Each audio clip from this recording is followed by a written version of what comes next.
Welcome to the spicy chef. நம்ம இன்னைக்கு பார்க்க போகிற டிஷ் என்னன்னு பார்த்தீங்கன்னா பீட்ரூட் சட்னி. இந்த டிஷ் ஒரு சிம்பிள் அண்ட் கலர்ஃபுல்லான டிஷ்ஷுங்க அண்ட் ஹெல்த்தியான டிஷ்ஷும் கூட.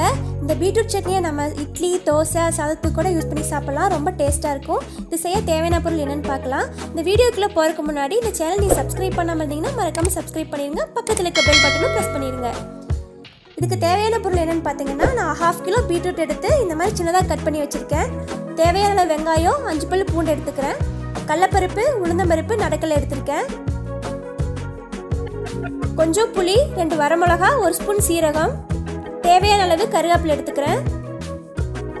தேங்காய் இந்த மாதிரி துருவி வச்சிருக்கேன். வாங்க நம்ம இப்போ எப்படி செய்யறதுன்னு பார்க்கலாம். அடுப்பில் கடாயை வச்சு எண்ணெய் சேர்த்துக்கலாம்.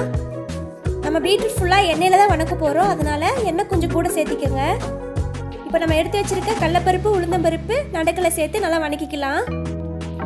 கொஞ்சம் பொன்னிறமாக வர வரைக்கும் வணக்கிக்கோங்க. இப்போ எடுத்து வச்சிருந்த 2 வரமிளகா, 1 ஸ்பூன் சீரகம் ஆட் பண்ணிக்கலாம்.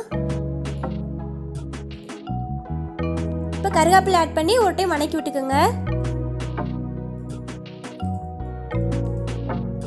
இப்போ நம்ம எடுத்து வச்சிருந்த வெங்காயம், 5 பல் பூண்டு சேர்த்துக்கலாம்.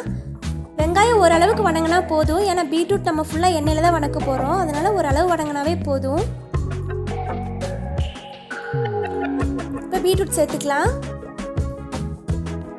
இப்போ கொஞ்சம் புளி சேர்த்துக்கலாம். இப்போ அடுப்பை லோ ஃப்ளேமில் வச்சுட்டு பீட்ரூட் ஒரு 10 மினிட்ஸ் எண்ணெயிலே இந்த மாதிரி வேகணும், அது வரைக்கும் கிளறி விட்டுக்குங்க.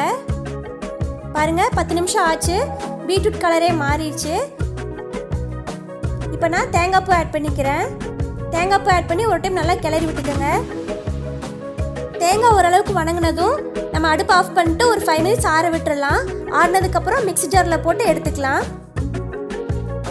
5 மினிட்ஸ் ஆறினதுக்கப்புறம் நான் மிக்ஸி ஜாரில் எடுத்து வச்சுட்டேன்.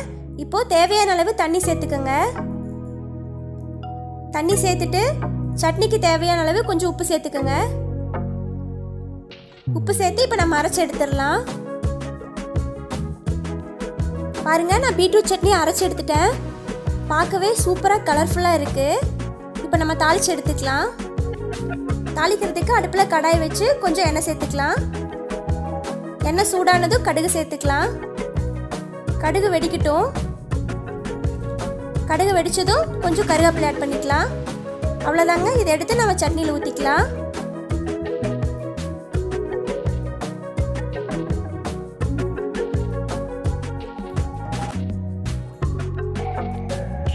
அவ்வளோதாங்க, பீட்ரூட் சட்னி சூப்பராக ரெடி ஆயிடுச்சு.